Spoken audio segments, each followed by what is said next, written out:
All right, so this is another game in my Road to 1500 series. So this one is 1074 versus 1070. So they start with the French, which usually I'll play the advanced variation, which proceeds like that generally. So they don't play into the French. They play what I believe is called the small Pirc small center defense, um, to which often there's ideas of opening up this bishop. So I'm just kind of prematurely defending this pawn. Um, if they push here, you can just kind of block the center and you weaken this bishop considerably. If they push here, same idea. You're kind of weakening this bishop line. So they, and this is a game where I'm not entirely sure if they're playing super super theory or if they're just trying to throw me off. Because they play a bunch of weird moves in the opening. So I just developed my bishop to a natural square. I have ideas of castling, um, and I move the bishop back here. I don't really want this kind of forking idea, especially because then they can attack the knight. So I would have to move it back anyway, but I'm still keeping it on this diagonal. Um, and they're just kind of pushing pawns. So I figure it's a good time to castle. Um, there is ideas of pawn attacks over here, um, but they're not playing. They're playing super passive. Um, so I figure trying to take some space with pawns, and ultimately, everything's kind of defended for the most part. Um, this pawn is a little weak, but I can just develop my knight. Um, and so now they bring out the bishop. At this point, it's a little late, and I just develop my bishop to protect this pawn so that the queen doesn't have to do it, and there's also just a strong defense of the pawn. Um, they start developing their knight toward the center, um, at which point I do the same and protecting this otherwise unprotected pawn. Um, at this point, they bring another knight, which is why I thought this might have been kind of a joke opening. I know Anna Cramling does the cow defense.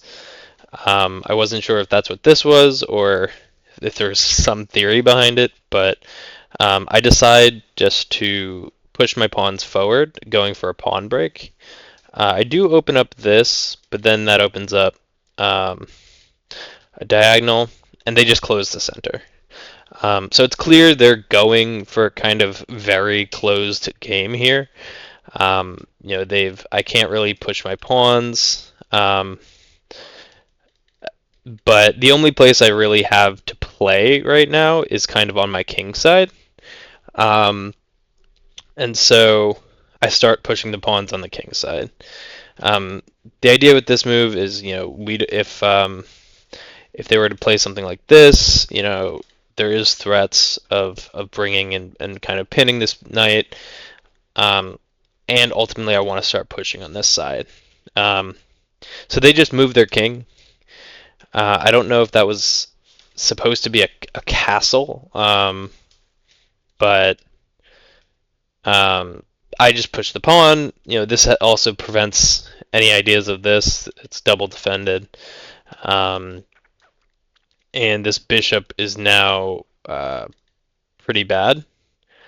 Um, so it doesn't really have anywhere to go. Um, and they just kind of move their king again. Now I move my king with the idea of bringing my rook over to kind of support this pawn. Um, I don't now the queen. If they were to activate um, the queen, there are some attacks there. Um, but instead, they go for my bishop. Um, at this point, I figure I don't really want to trade this bishop for this knight. Um, you know, uh, some would say, the knight is very strong in a closed game. Um, and this would activate my rook. So there may have been ideas of actually just letting him take there, but I decided to retreat the bishop. Um, Also, kind of getting on this diagonal. This knight can't move forward. Um, I'm also protecting this pawn again, um, and so that was my idea. And then they bring the bishop forward. Um, Maybe there's ideas of this, just kind of getting some trades going.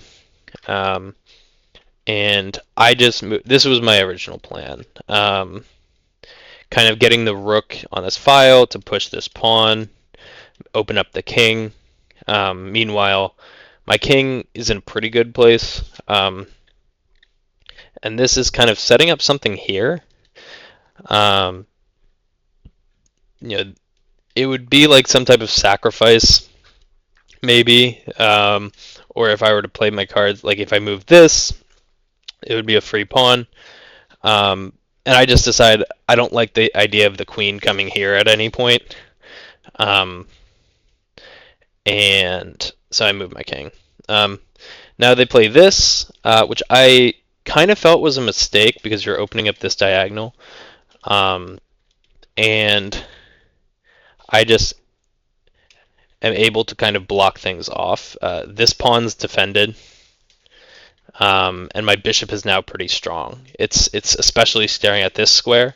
There's this fork here, and there are ideas of kind of discovered checks, and or distraction so that I can win other pieces.